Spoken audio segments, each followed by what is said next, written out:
우리에게 주시는 하나님의 말씀은 요한복음 3장 1절부터 8절까지 말씀입니다. 3장 1절부터 8절 같이 읽겠습니다. 시작.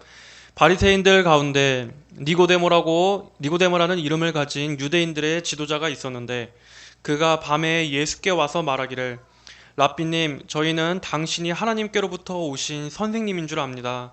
하나님께서 함께 계시지 아니하시면 아무도 랍비님께서 행하시는 이 표적들을 행할 수 없습니다. 라고 하니 예수께서 그에게 대답하여 말씀하셨다. 내가 진정으로 내게 말하는데 누구든지 거듭나지 않으면 하나님 나라를 볼 수 없다. 니고데모가 예수께 말하기를 사람이 늙어서 어떻게 태어날 수 있습니까?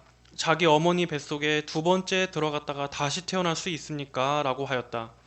예수께서 대답하셨다. 내가 진정으로 내게 말한다. 누구든지 물과 성령으로 나지 않으면 하나님 나라에 들어갈 수 없다. 육으로 난 것은 육이고 성령으로 난 것은 영이다. 내가 내게 너희는 거듭나야만 한다라고 말하는 것을 이상하게 여기지 마라. 바람은 불고 싶은 대로 분다. 그러나 너는 그 소리만 들을 뿐 그것이 어디에서 와서 어디로 가는지는 알지 못한다. 성령으로 난 자도 다 이와 같다. 아멘. 자, 우리는 지난 시간에 요한복음 2장 23절부터 25절까지의 말씀들을 보면서 참된 믿음이란 무엇인가에 대해서 우리가 살펴보았습니다. 자, 오늘은 요한복음 3장 1절부터 8절까지의 말씀으로 누구든지 거듭나지 않으면 영생이 없다라는 제목으로 하나님 말씀을 전하겠습니다.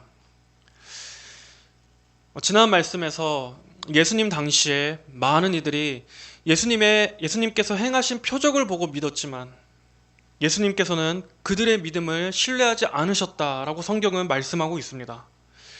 24절에 나오는 맡기지 않으셨다라는 말은 신뢰하지 않는다라는 말과 동일한 뜻입니다. 왜냐하면 그들의 믿음이 예수님의 인격과 사역을 보고 믿었던 믿음이 아니라 단지 눈에 보이는 표적을 보고 믿은 피상적이고 표면적인 믿음이었기 때문입니다. 거기에는 참된 변화도 없고 구원도 없습니다. 이처럼 성경은 믿음이라고 해서 다 같은 동일한 믿음으로 간주하지 않습니다. 분명히 구원 얻는 믿음, 생명 얻는 믿음이 있고 또 반대로 거짓된 믿음, 스스로 속고 있는 믿음, 피상적인 믿음이 있는 것입니다. 이어서 요한복음은 계속해서 참된 믿음이란 무엇인가에 대해서 더 깊이 파고들고 있습니다. 먼저 오늘의 이 요한복음 3장 위에 있는 이 작은 표제, 소 제목을 보면 뭐라고 써 있습니까?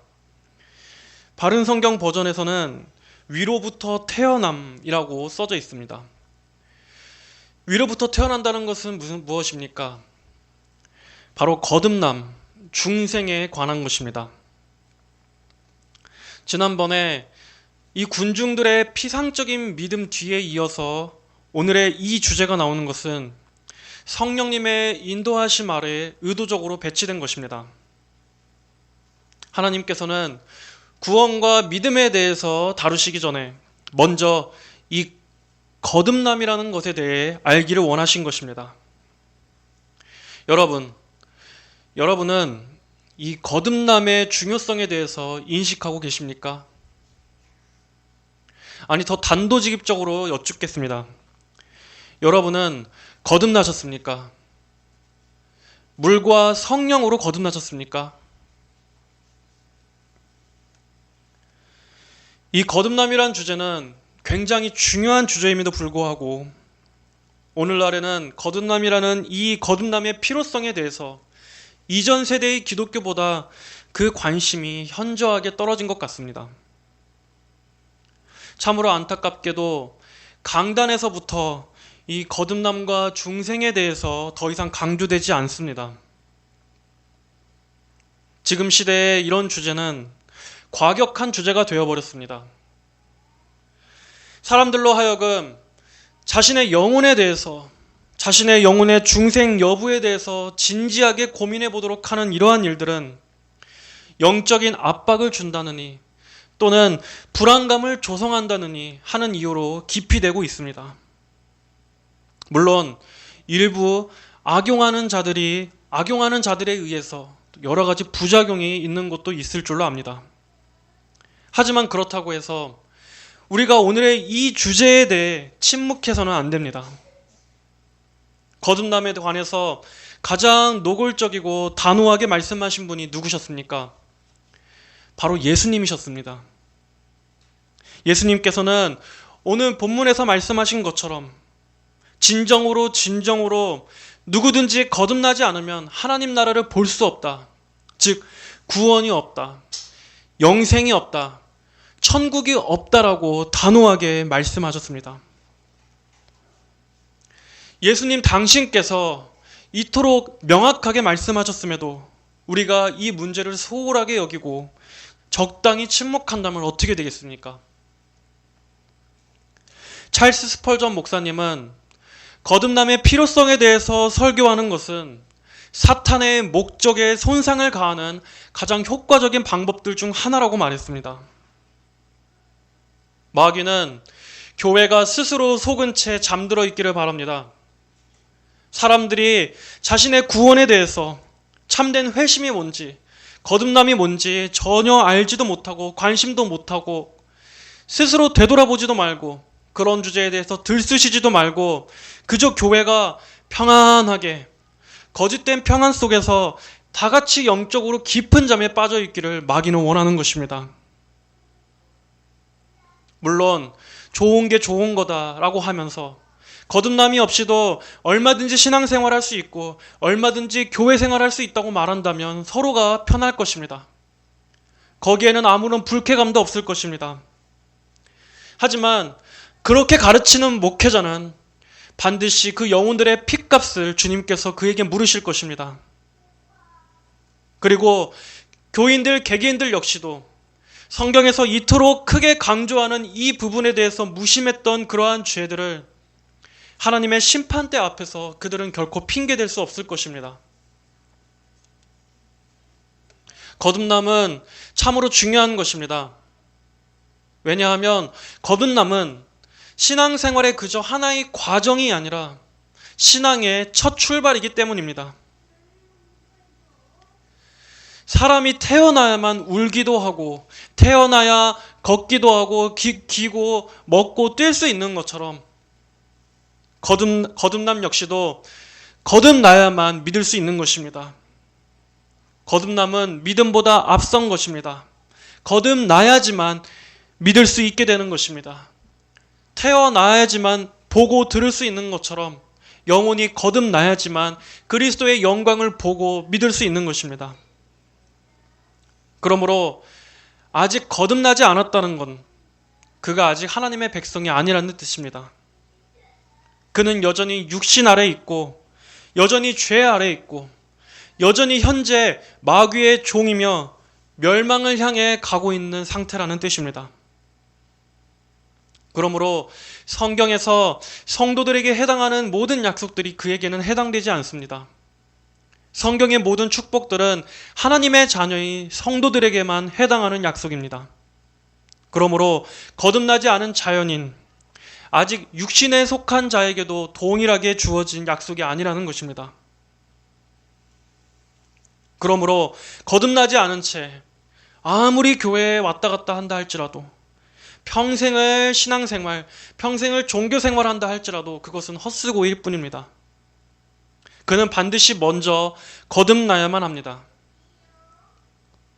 또한 거듭나지 않은 사람에게는 성령님의 내주하심이 없기 때문에 그는 성도로서의 삶을 살아갈 수가 없습니다. 살아갈 수도 없고 살려고 원하는 마음도 없습니다. 설령 그가 아무리 노력한다고 해도 그것은 성령에 의해서가 아니라 그의 그의 의지로 종교생활을 하려는 것뿐이지 성령님의 진정으로 성화되게 하시는 은혜는 없는 것입니다. 왜냐하면 아직 그 안에 성령의 내적 원리가 없기 때문입니다. 그러므로 거듭나지 않은 자에게 아무리 그리스도인다운 행동을 강요하고 가르치고 죄를 끊으라고 한다고 해서 절대 되지를 않습니다. 학습이나 교육으로 되는 것이 아닙니다. 마찬가지로 그는 역시 먼저 거듭나야만 합니다. 존 오웬은 이렇게 말했습니다. 중생하지 않은 사람, 성도가 아닌 사람은 아무리 그럴듯한 노력으로 죄를 죽이려고 하고 온갖 방법을 동원해서 열심과 열정 그리고 세심함으로 마음과 생각에 대항해서 싸울지라도 결국 결코 그 목적을 성취할 수 없다. 거듭나지 않은 사람에게 아무리 기독교적인 가르침, 신앙에 대해서 말한다고 한다 할지라도 그는 그렇게 살 수가 없습니다. 그러므로 교회는 거듭남에 대해서 말해야 합니다. 설교해야 합니다. 그래서 스스로 거짓된 착각 속에 잠들어 있는 사람들을 흔들어 깨우고 속고 있는 사람들에게 바르게 자기 자신을 돌아보게 하고 그 영혼을 분발하도록 하게 해서 그들이 온전하고 참된 신앙으로 돌아올 수 있도록 참된 구원을 열망할 수 있도록 독려하게 해야 하는 것입니다. 또한 거듭남에 대해서 전해야 하는 것은 중요할 뿐 아니라 시급한 문제입니다. 왜냐하면 우리의 생명이 언제 마치게 될지 모르기 때문입니다. 평생 동안 그저 적당히 신앙생활을 대충 하다가 인생의 마지막 때에 가서 그때에 가서 진지하게 구원에 대해서 고민해 볼 수 있는 그러한 기회가 주어질 수 있을 거란 그런 생각은 하지 마십시오. 그러한 때가 준비될 수 있을 거라는 그러한 생각은 하지 마십시오. 준비되지도 않은 때 하나님께서 갑자기 여러분의 생명을 거두어 가시면 어떻게 할 것입니까? 나는 나의 구원에 대해서 진지하게 고민해 보지도 않았고 나의 영혼에 대해서 진지하게 생각해 본 적도 없는데 내가 갑작스럽게 죽음을 맞이하게 된다면 그때는 어떻게 하겠습니까? 앞날은 아무도 모르는 것입니다.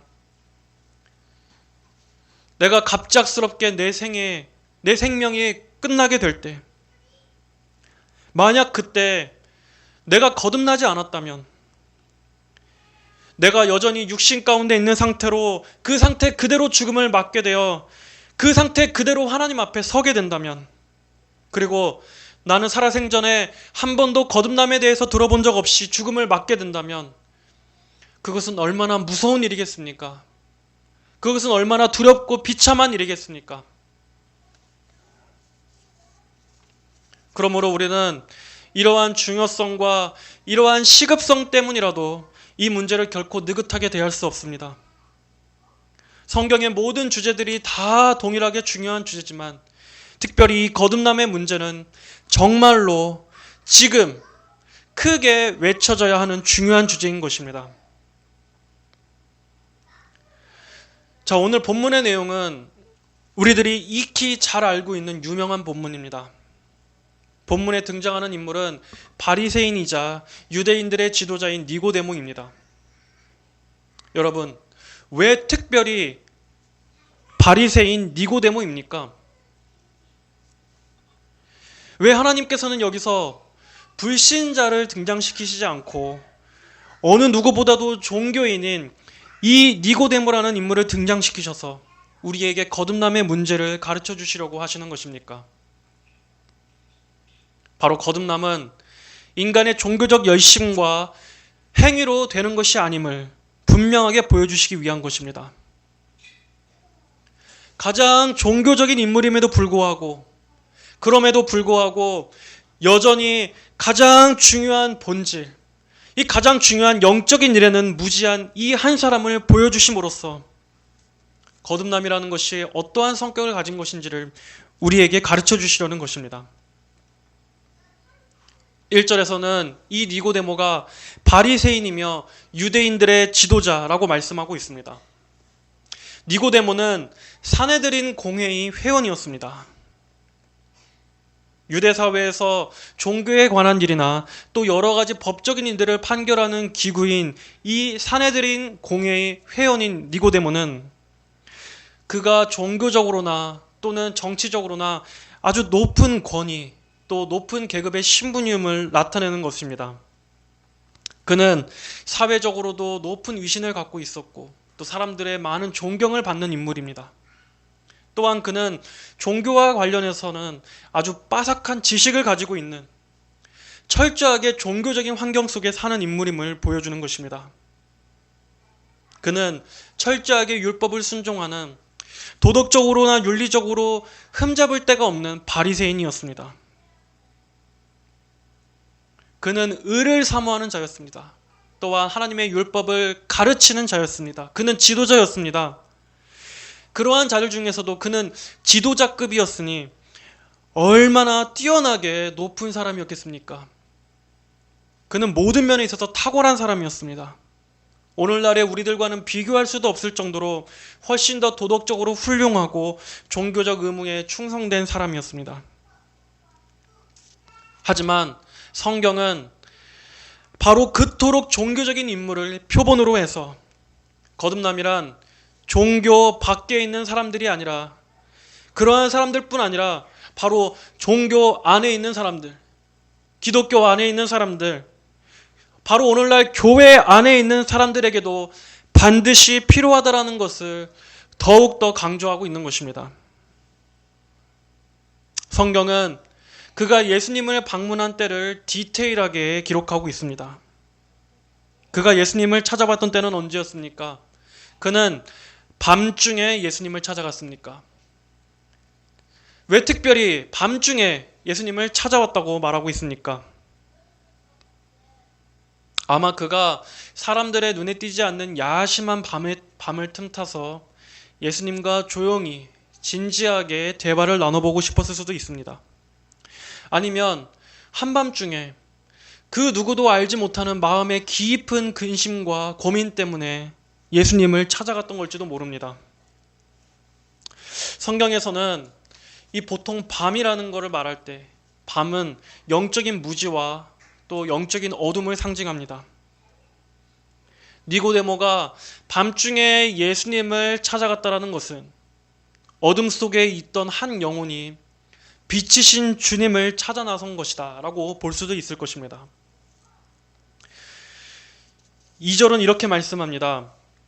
그가 밤에 예수께 와서 말하기를 랍비님, 저희는 당신이 하나님께로부터 오신 선생님인 줄 압니다. 하나님께서 함께 계시지 아니하시면 아무도 랍비께서 행하시는 이 표적들을 행할 수 없습니다 라고 하니 예수님을 향한 니고데모의 이러한 태도는 더없이 정중했습니다. 그는 진심으로 예수님을 존경했습니다. 진심으로 예수님의 권위를 인정했습니다. 그는 그저 입바른 소리를 하며 예수님을 비꼬고 예수님의 흠을 잡으려고 예수님을 찾아간 것이 아니었습니다. 그의 마음은 진심이었습니다. 그는 여기서 예수님을 랍비라고 불렀습니다. 당시에 이 유대인들 사이에서 랍비란 아주 강도 높은 훈련과 교육을 오랜 시간 동안 받아야만 하는 것이었습니다. 또 나이도 40이 넘어야만 랍비가 될 수 있었습니다. 하지만 예수님께서는 정식으로 랍비 교육을 거친 것도 아니셨고 또 예수님의 나이는 고작 30에 불과했었습니다. 그럼에도 불구하고 나이가 지긋한 이 종교인, 이 지도자 니고데모가 예수님을 향해서 랍비여라고 높인 것은 엄청나게 정중하고 겸손한 태도를 그가 보여준 것입니다. 또한 니고데모는 예수님의 가르침이 하나님께로부터 온 것도 인정했습니다. 그는 예수님의 가르침의 권위에 대해서 대적하지 않았습니다.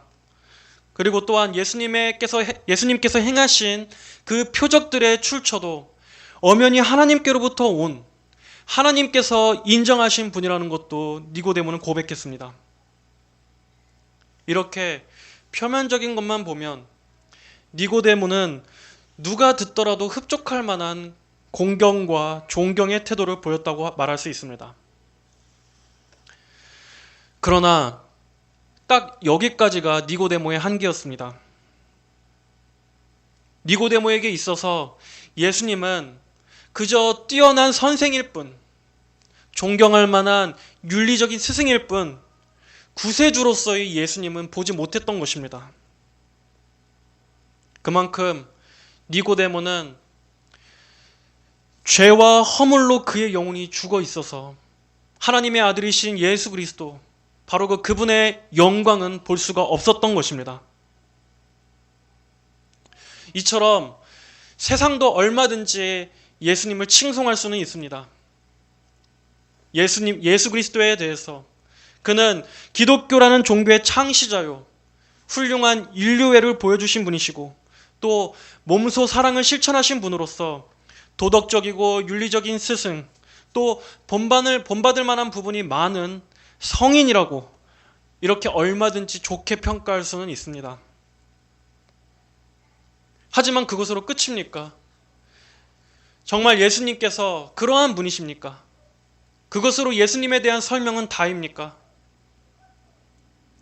단지 예수님께서 사랑의 본을 보이시고 또 가난한 자들을 품어주신 그런 모범적인 분으로만 이해한다면, 그러한 분으로만 예수 그리스도를 소개한다면 그것은 바로 이 니고데모의 눈과 같은 눈으로 보는 것입니다. 영적으로 죽어있는 자연인의 눈으로 예수님을 보는 것입니다. 우리는 예수님에 대해서 믿을 때 우리는 반드시 그분이 하나님의 아들이신 유일하신 구세주, 신성과 인성을 지니신 우리의 구속주인 것을 가장 우선적으로 믿어야 합니다. 하나님의 아들이신 예수 그리스도께서 죄를 대속하시기 위해 오신 신성과 인성을 가지신 분, 완전하신 하나님이시자 완전하신 사람으로서 예수 그리스도를 말하는 것을 결코 빠뜨려서는 안 됩니다. 이것은 언제나 복음의 기초요, 복음의 중심이어야만 합니다. 하지만 자유주의자들은 예수님을 하나님의 아들이 아닌 도덕적인 선생쯤으로 격화시켰습니다. 그들은 예수님을 통해 우리가 배워야 하는 것은 그저 윤리적 가르침, 종교적 가르침인 것이지 죄와 사망 또는 저주로부터 건진받는다든가 또 죄의 씻김을 받는다든가 하는 이러한 것들은 말하지 않습니다. 그들은 죄와 심판의 형벌, 지옥에 대해서 말하지 않습니다. 그저 우리가 성경으로부터 얻어야 할 것은 어떤 종교적인 교훈, 사랑의 실천, 모범이면 충분하다고 말하는 것입니다. 분명히 이들과 우리는 같은 예수 그리스도에 대해서 말하고 있지만 완전히 다른 그리스도를 믿고 있는 것입니다. 그들은 성경의 신비적 요소들은 다 없애고 그저 종교적 교훈만 얻자는 말입니다. 속죄니, 재림이니, 심판이니, 부활이니 하는 이러한 것들은 다 빼고 오직 좋은 가르침 또는 종교적 통찰, 감동적인 인류애 이러한 것들만 말합니다. 하지만 성도 여러분들은 절대로 속지 마시기 바랍니다. 오늘날 이런 식으로 예수님을 전하는 자들은 여전히 영적으로 죽어있는 자라는 것을 성도 여러분들은 분별하셔야 합니다. 설령 그러한 말을 전하는 자가 니고데모와 같은 이러한 종교인, 지도자, 신학교 교수라 할지라도 대형교회 목사라 할지라도 그는 여전히 예수님에 대해서 깜깜한 영적으로 죽어있는 자연인이라는 것을 성도분들은 분별하실 수 있으셔야 합니다. 예수님께서는 이 니고데모의 말에 어떻게 대답하셨습니까? 3절에 예수님께서 그에게 대답하셨다. 그에게 말씀하셨다. 내가 진정으로 내게 말하는데 누구든지 거듭나지 않으면 하나님 나라를 볼 수 없다. 니고데모는 어떠한 질문도 예수님께 던지지 않았습니다. 우리는 그가 무엇을 주제로 예수님을 찾아봤는지 알 수 없습니다. 하지만 모든 것을 꿰뚫어 보시는 예수님께서는 지금 그에게 가장 필요한 것이 무엇인지를 아셨을 것입니다. 예수님께서는 말씀하셨습니다. 내가 진정으로 너에게 말하는데 누구든지 거듭나지 않으면 하나님 나라를 볼 수 없다. 누구든지 거듭나지 않으면 하나님 나라를 볼 수 없다. 우리는 이 말씀이 얼마나 무거운 말씀인지를 생각해 봐야 합니다. 여러분들은 이 말씀 앞에 서보신 적이 있습니까? 이 말씀이 진정으로 의미하는 바가 무엇인지를 정말 진지하게 고민해 보신 적이 있으십니까? 먼저 거듭나지 않으면 이라는 말에서 이 거듭나지 않으면, 거듭남이란 무슨 말입니까? 두 가지 뜻을 가지고 있습니다. 먼저 하나는 위로부터라는 뜻입니다. 즉 위로부터 나지 않으면, 다시 말해서 하나님께로부터 나지 않으면, 하나님께로부터 태어나지 않으면, 하나님께로부터 출생하지 않으면 이라는 뜻입니다. 여러분, 우리 인간은 어머니의 육체를 통해서 이 땅에 태어나지 않습니까? 그러나 예수님께서 말씀하시는 이 거듭남이란 위에서부터 하나님께서 태어나게 하셔야 한다는 뜻입니다. 또한 거듭난다는 말은 두 번째, 다시라는 말을 뜻하기도 합니다. 이 중생하다, 거듭나다라는 말은 두 번째로 다시 새롭게 태어난다는 말입니다.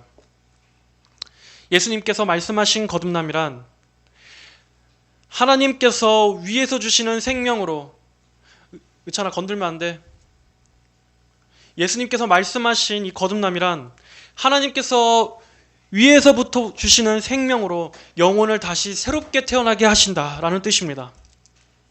이것이 없으면, 누구든지 이것이 없으면 하나님 나라를 볼 수 없다.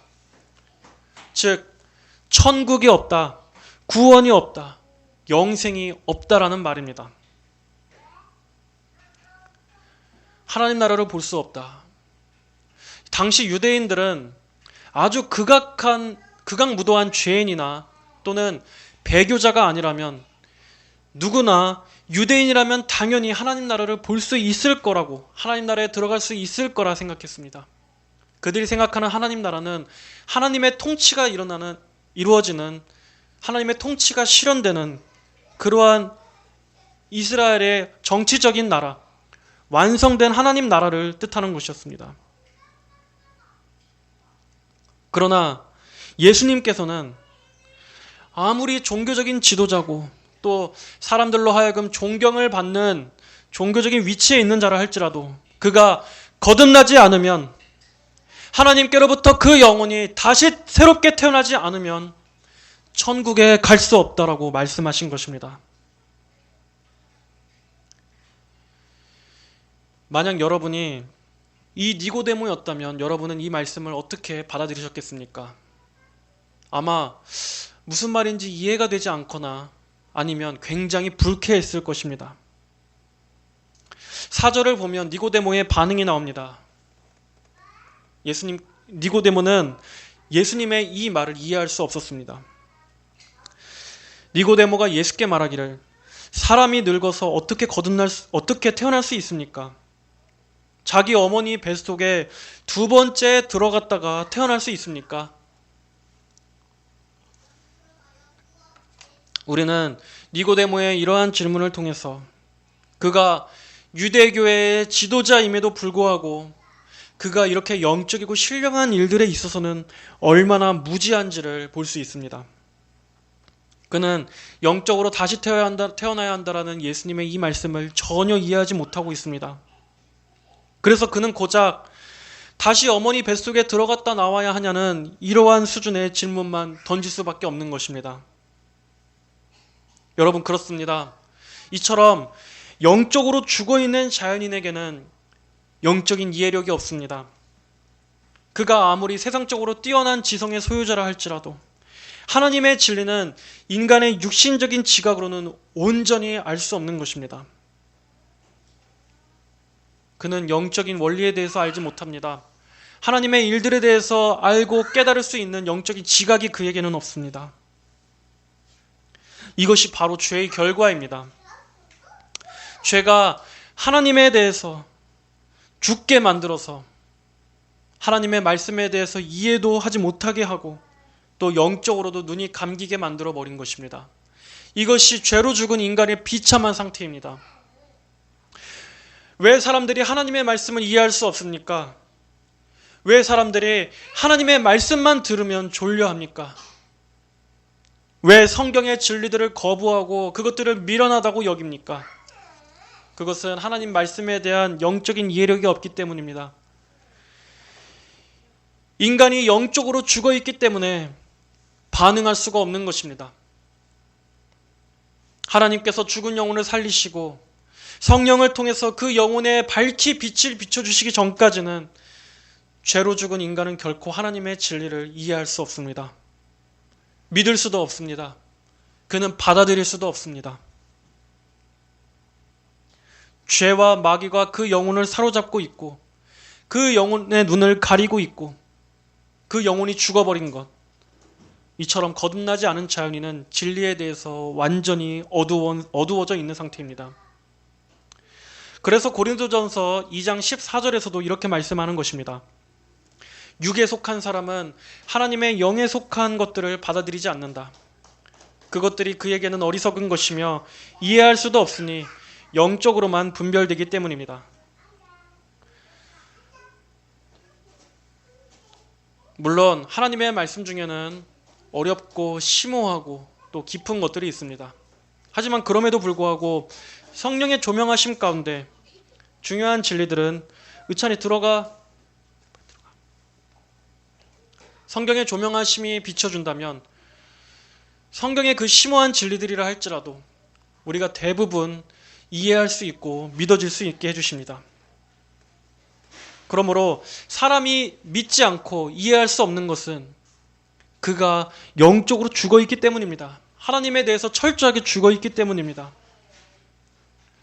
그렇기 때문에 저는 불신자들에게 우리가 기독교 진리를 이해시킨다는 명목으로 진리를 왜곡시키면서 또 하나님에 대해서 왜곡시키면서까지 그들에게 구걸해서는 안 된다라고 생각합니다. 설령 그들이 이해할 수 없다 할지라도 우리가 온전히 선포해야 할 것은 선포해야 한다라고 생각합니다.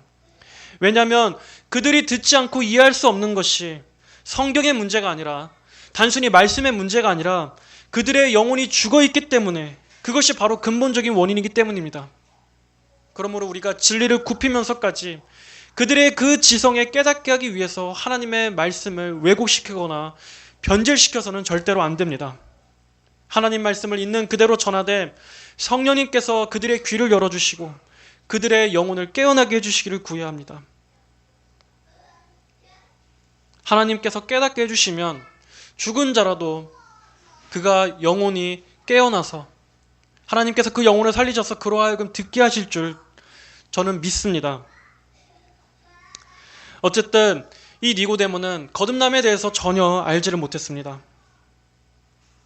오늘날의 세상도 이렇게 니고데모와 똑같이 반응합니다. 세상에서도 거듭나다, 다시 새롭게 태어나다, 새 사람이 되었다, 이런 말들을 쓰곤 합니다. 예를 들어 어떤 기업의 혁신이나 개선을 말할 때도 이제 우리가 새롭게 거듭나겠습니다, 이러한 말들을 씁니다. 또 어떤 악한 사람이 자신이 그동안 저지르던 악행의 범죄를 반성하고 이제 새롭게 살겠다고 다짐할 때도 이제 저는 손 씻었습니다, 저는 새롭게 태어났습니다 라는 이러한 말들을 하곤 합니다. 하지만 그렇다고 그것이 성경에서 말씀하는 거듭남은 아닌 것입니다. 예를 들어 과거에 악한 죄를 저질렀던 어떤 한 범죄자가 이제 자신의 죄를 반성하고 속죄하는 마음으로 자신의 남은 평생을 누군가를 도우며 살겠다고 해봅시다. 우리는 그가 새 사람이 되었다 또는 새롭게 태어났다, 그가 완전히 다른 사람이 되었다라고 말할 것입니다. 하지만 그것은 성경에 말하는 참된 거듭남이 아닙니다. 그럼에도 불구하고 그의 기존의 본성은 바뀌지 않았기 때문입니다. 그가 사람들에 대해서는 속죄의 마음으로 살 수 있다고 하지만 여전히 영적으로는 하나님과 원수 관계에 있을 수 있습니다. 그는 여전히 원죄와 자범죄의 문제를 해결하지 못한 상태입니다. 그는 여전히 세상을 사랑할 수 있습니다. 그는 여전히 영적으로는 죄의 종이며 마귀의 노예인 상태인 것입니다. 이처럼 거듭남이란 단순히 도덕적, 윤리적으로 변하는 것이 아니라 죄로 죽었던 영혼이 새롭게 태어나는 것입니다. 하나님과의 관계에 있어서 변화가 일어나는 것입니다. 그러한 점에서 끊지 못하던 죄들을 끊는 것 역시도 거듭남은 아닙니다. 예수님을 믿지 않아도 얼마든지 술이나 담배, 도박이나 마약의 죄들을 끊을 수 있습니다. 그러나 그것이 영적인 거듭남은 아닙니다. 문 좀 닫아주세요. 단순히 악행을 끊는 것만으로 그의 본성이 달라진 것은 아닙니다. 또 어떤 사람이 어떠한 계기로 인해서 인생의 큰 전환점을 맞이했다고 해서 그래서 그로 인해 그의 가치관이 변화되고 그의 인생이 새롭게 바뀌었다고 해도 성경적인 거듭남은 아닙니다. 그 일로 인해서 그의 성격이 변하고 또 그가 인생을 바라보는 가치관, 그의 생각이 송두리째 바뀌었다고 할지라도 그것이 영적인 거듭남은 아닙니다. 그럼에도 불구하고 그는 여전히 죄와 허물로 죽어있는 상태입니다. 그가 하나님께로부터 위로부터 새롭게 태어나지 않았다면, 예수 그리스도를 통해서 영적인 새 생명이 주어지지 않았다면 인간의 어떤 결단, 인간의 어떤 결심과 각오, 인간의 그 어떠한 변화도 결코 성경적인 거듭남은 아닌 것입니다. 예수님께서는 누구든지 거듭나지 않으면 이라고 말씀하셨습니다. 누구든지, 그가 누구라 할지라도, 그가 아무리 종교적 내공이 깊은 수행자라 할지라도, 또 훌륭하고 흠잡을 데 없이 깨끗한 존경할 만한 사람이라 할지라도, 평생을 남한테 피해주지 않고 산 선량하고 착한 사람이라 할지라도, 또는 그가 엄청난 부자든 정치가든 훌륭한 군인이든 천재적인 예술가든 유명한 스타든 그가 누구라 할지라도 그가 거듭나지 않으면 그는 하나님 나라를 볼 수 없다. 천국에 갈 수 없다. 그는 지옥에 가게 된다는 것입니다. 아무리 뛰어난 업적을 이룬 사람이라 할지라도 그가 거듭나지 않으면, 그가 영적으로 다시 태어나지 않으면 그는 지옥에 갑니다. 아무리 유명한 스포츠 스타라 할지라도, 그가 재벌이든 또는 인기 강사든 그가 예수님을 믿지 않으면, 그가 위로부터 태어나지 않으면 그에게는 구원이 없습니다. 만약 우리 모두가 이러한 관점으로 세상을 본다면 우리는 헛된 우상에 빠지지 않을 수 있습니다. 아무리 그가 인간적으로 뛰어난 사람이라 할지라도 그가 거듭나지 않으면 그저 그는 육에 속한 자연인일 뿐입니다.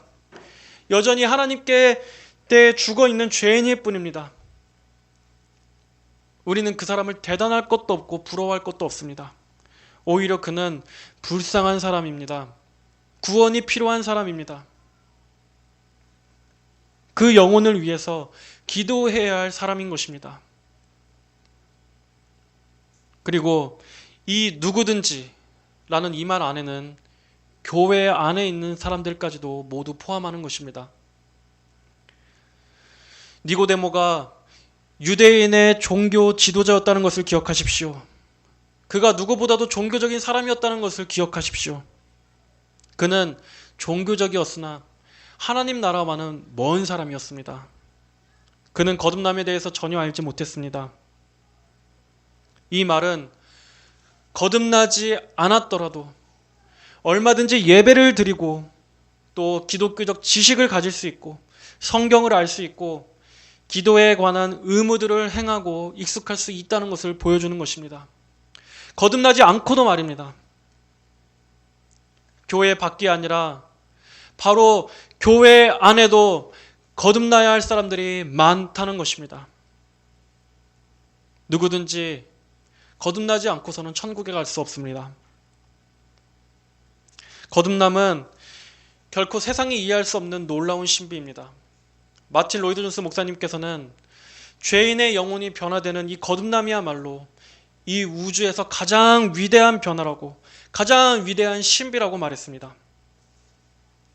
거듭남은 인간 안에 있는 이 기존에 있던 본성이 다듬어져서 새롭게 되는 것이 아닙니다. 기존에 있던 것이 새롭게 변화되는 것이 아니라 완전히 새로 태어나는 것입니다. 조금 개선되고 교정되는 것이 아닙니다. 위로부터 태어나서 우리 안에 없던 것이 새롭게 심겨지는 것입니다. 새롭게 창조되는 것입니다. 하나님께서 무에서 세상을 창조하셨던 것처럼 죄인의 영혼 안에 하나님을 사랑하고 하나님을 믿게 하는 새로운 영적인 씨가 심겨져서 이전에는 아예 없는 성향이 생기게 하시는 것입니다. 이것은 교육이나 학습에 의해서 만들어지는 것이 아닙니다. 훈련으로 되는 게 아닙니다. 하나님께서 변화시키시는 것입니다. 하나님께서 새롭게 심으시는 것입니다. 없던 것이 새롭게 창조되는 것입니다. 이전에는 세상을 사랑하고 하나님을 미워했지만 이제는 하나님을 사랑하고 세상은 더 이상 사랑할 수 없게 돼버립니다. 하나님에 대한 관점도 변화되고 세상에 대한 관점도 변화됩니다. 그가 애정하는 대상, 사랑하는 대상이 바뀌게 됩니다. 그래서 참되게 거듭난 성도 안에는 바로 이러한 고백이 있습니다. 갈라디아서 6장 14절. 그러나 내게는 우리 주 예수 그리스도의 십자가 외에는 결코 자랑할 것이 없다. 그리스도로 말미암아 세상이 나에 대하여 십자가에 못 박혔고 내가 또한 세상에 대하여 그렇게 되었다. 바로 이러한 고백이 바울과 같은 대단한 사람에게 뿐만 아니라 평범한 한 명의 성도에게도 그 마음에 이러한 고백이 있는 것입니다.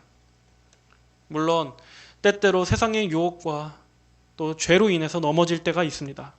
그러나 그럼에도 불구하고 그는 더 이상 세상으로 돌아갈 수 없습니다.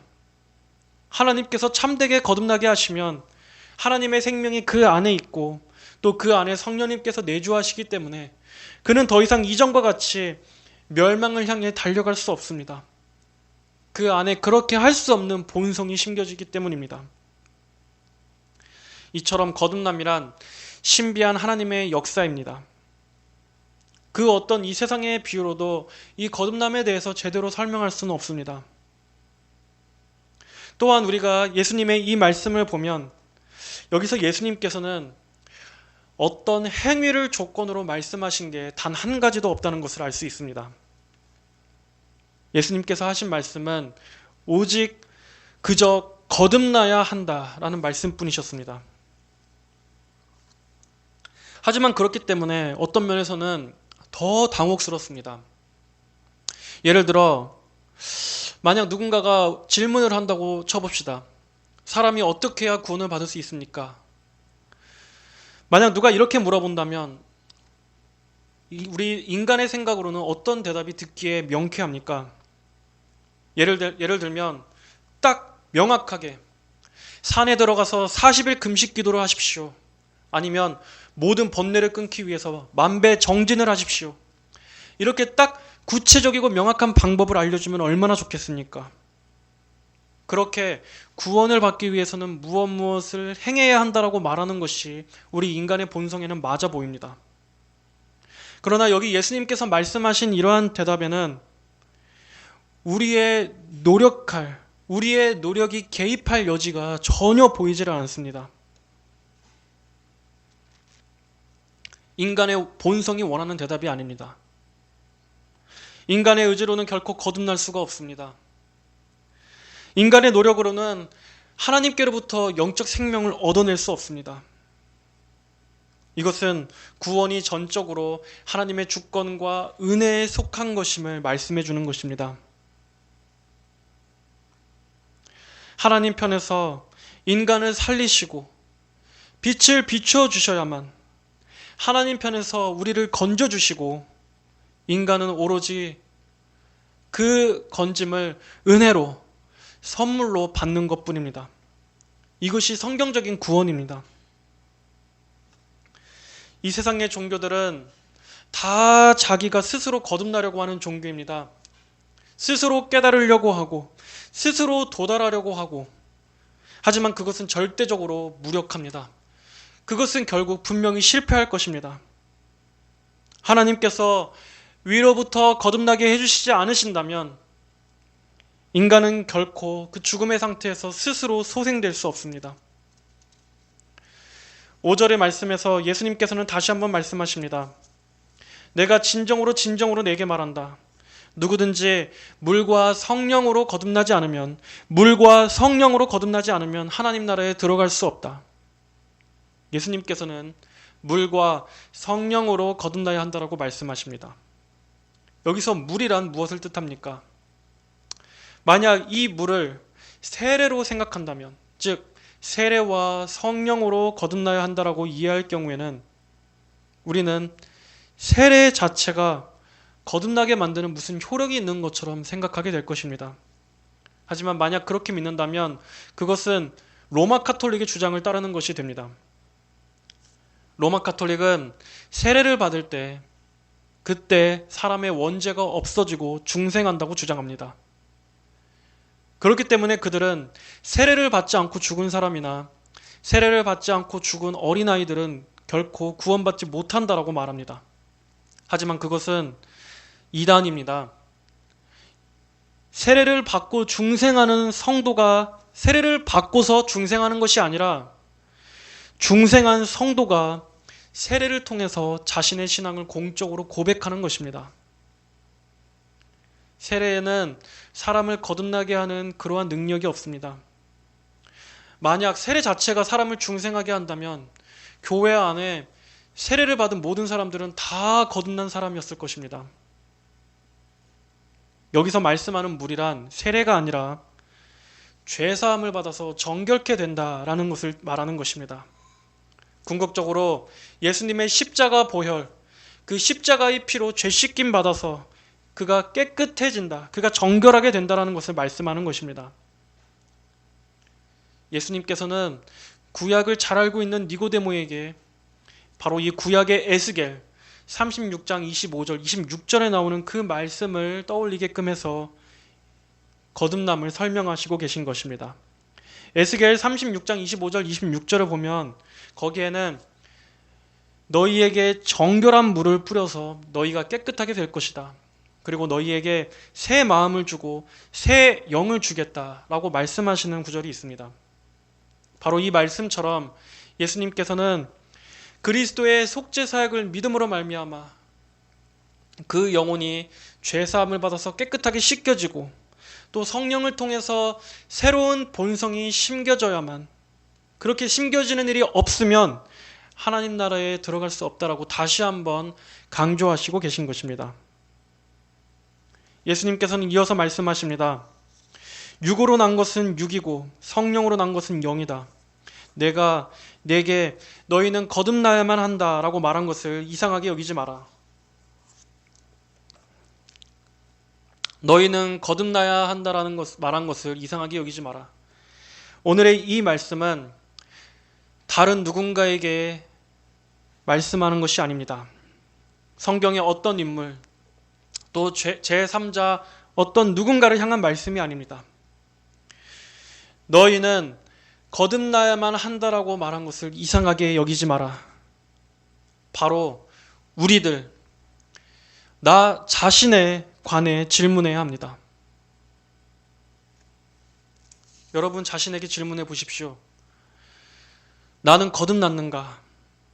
나는 진정으로 물과 성령으로 거듭났는가? 다른 사람이 아닙니다. 바로 나 자신에게, 여러분 자신에게 질문하십시오. 내 영혼에 진정으로 하나님께서 일하신 변화의 표지가 있는가? 나는 정말로 성령으로 새로워졌는가? 내가 사랑하는 대상, 나의 열망하는 대상이 진정으로 바뀌었는가? 만약 이 자문에 여전히 스스로 아리송하다면, 여전히 거듭남이 무엇인지 도무지 모르겠다면 그는 반드시 거듭나야만 합니다.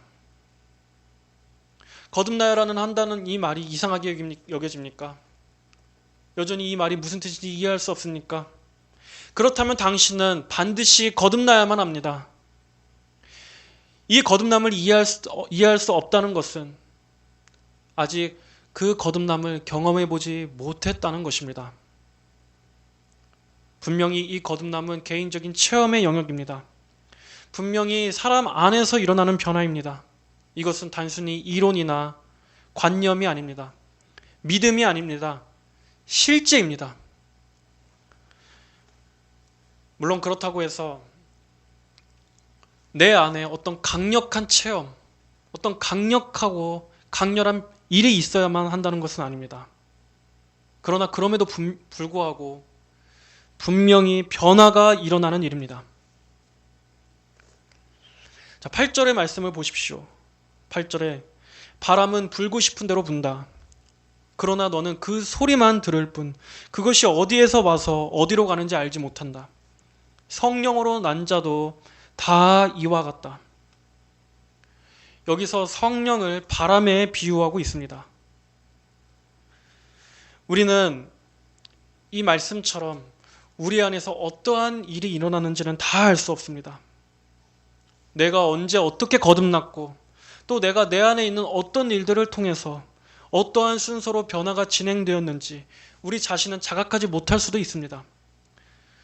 하지만 분명한 것은 내 안에 분명한 변화가 일어났다는 것입니다. 성령께서 일하셨다는 것입니다.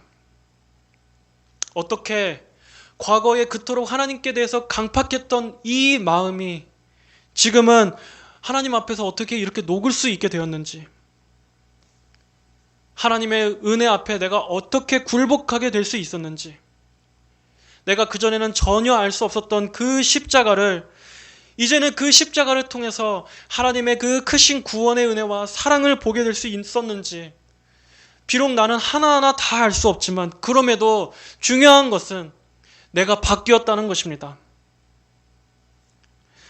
어떻게 그전에는 그토록 사랑하던 죄가 지금은 혐오스럽게 보이게 됐는지, 그 죄들이 이제는 정말 밉고 싫어졌는지 나는 일일이 다 설명할 수 없지만, 어떻게 과거에 그토록 반항적이었던 내가 이제는 예수님께 대해서 이렇게 마음이 열리게 됐고 예수님을 믿을 수 있게 되었는지 나는 다 알 수 없지만, 분명한 것은 나도 모르게 그러한 변화가 내 안에 일어났다는 것입니다. 내 안에 분명히 이전의 과거와는 다른 하나님께 대해 달라진 내가 변화되었다는 것입니다. 지금 이 말씀을 듣는 여러분 안에 진정으로 이러한 변화가 있습니까? 여러분 자신에게 진정으로 자신의 말로 다 설명할 수는 없을지라도 하나님께 대한 변화된 이러한 성령의 일하심이 있습니까? 육으로 난 것은 육이고 성령으로 난 것은 영이다. 로마서 5장에서는 아담 안에 있는 사람과 그리스도 안에 있는 사람을 서로 대조하고 있습니다. 모든 인간은 아담의 후손으로 태어났습니다. 지금 이 순간에도 여전히 아담 안에 있는 자는 그는 육신에 속한 자연인입니다. 아담 안에 있는 자는 지금 죽어있는 자입니다. 그는 지금 정죄의 상태입니다. 그는 지금 사망의 다스림을 받고 있는 사람입니다. 위로부터 두 번째 다시 태어나지 않는 모든 사람은 육에서 태어나서 육인 상태로 죽게 될 것입니다. 하나님 나라와는 반대되는 원리를 따라 살다가 그는 결국 하나님 나라를 보지 못하고 둘째 사망을 당하게 될 것입니다. 영원한 지옥 형벌 가운데서 영원한 고통 가운데 육체의 끝나지 않는 고통을 당하게 될 것입니다. 그리고 인간의 본성 안에서는 결코 거룩한 본성이 생겨날 수 없습니다. 죄 가운데 태어나서 죄 가운데 멸망할 뿐입니다. 영원한 멸망을 겪지 않으려면 어떻게 해야 합니까?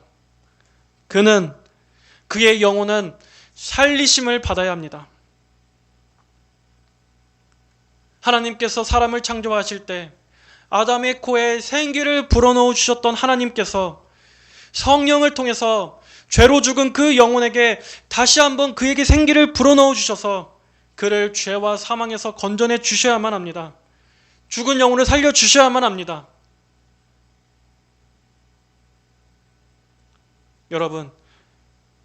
여러분은 반드시 거듭나야만 합니다. 이 세상에는 오로지 두 부류밖에 없습니다. 거듭난 성도와 거듭나지 않은, 지금 멸망으로 향해 가고 있는 자연인, 육신에 속한 자, 지옥 백성, 또한 육신에 속한 자와 성령에 속한 자가 있을 뿐입니다. 그리스도 안에 있는 자와 그리스도 밖에 있는 자가 있을 뿐입니다. 세상에는 오직 이 둘밖에 없습니다. 과연 이 세상에 누가 거듭남에 대해서 말해줄 수 있습니까? 그 영혼이 거듭나야 한다고 말해줄 수 있습니까? 그 어떤 철학자가 가르쳐 주겠습니까? 대학의 강의실에서 말해주겠습니까? 오직 하나님의 말씀인 이 성경만이 우리에게 말씀해 줍니다. 누구든지 거듭나지 않으면 하나님 나라를 볼 수 없다. 이 세상은 어떻게 말합니까? 여러분, 이 세상은 사람들에게 어떻게 말합니까? 당신은 할 수 있다고 말합니다. 당신이 희망이라고 말합니다. 당신 안에 빛이 있다고 말합니다. 당신 자신을 믿으라고 말합니다. 하지만 복음은 그렇게 말하지 않습니다. 복음은 진단합니다.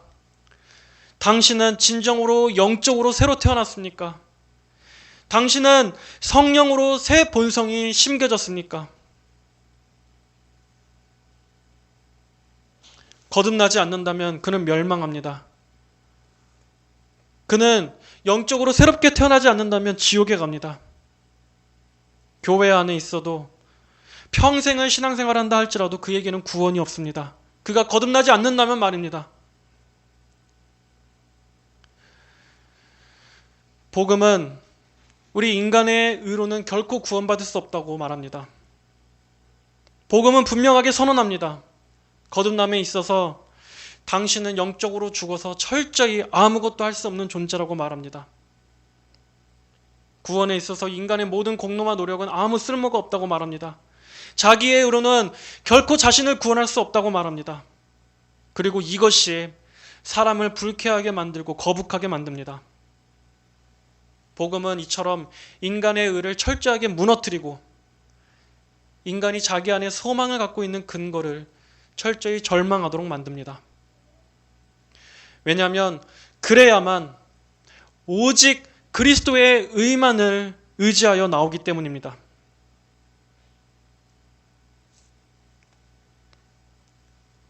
여러분은 거듭났습니까? 여러분은 철저히 거듭나야만 합니다. 하지만 어떻게 해야 거듭날 수 있습니까? 우리 힘으로는 결코 할 수 없습니다. 우리는 우리 자신을 거듭나게 할 수 없습니다.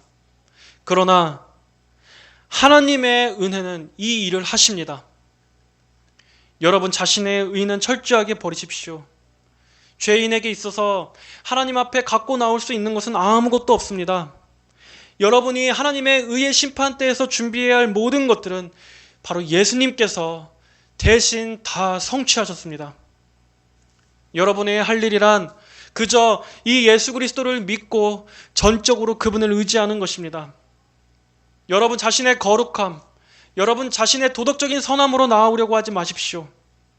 오직 은혜와 긍휼을 의지하는 마음으로 있는 그대로, 죄인의 상태 그대로 주님 앞에 나아오십시오. 사람 안에는 원래 애초부터 자신의 구원을 위해서 스스로 준비할 수 있는 것은 아무것도 없습니다. 아무 의도 없는 자, 애초에 죽은 자에게서는 아무것도 할 수 있는 것이 원래 없는 것입니다. 그저 불쌍히 여겨주시기를, 은혜로 내 영혼을 거듭나게 해주시기를 하나님 앞에 긍휼로 구하십시오.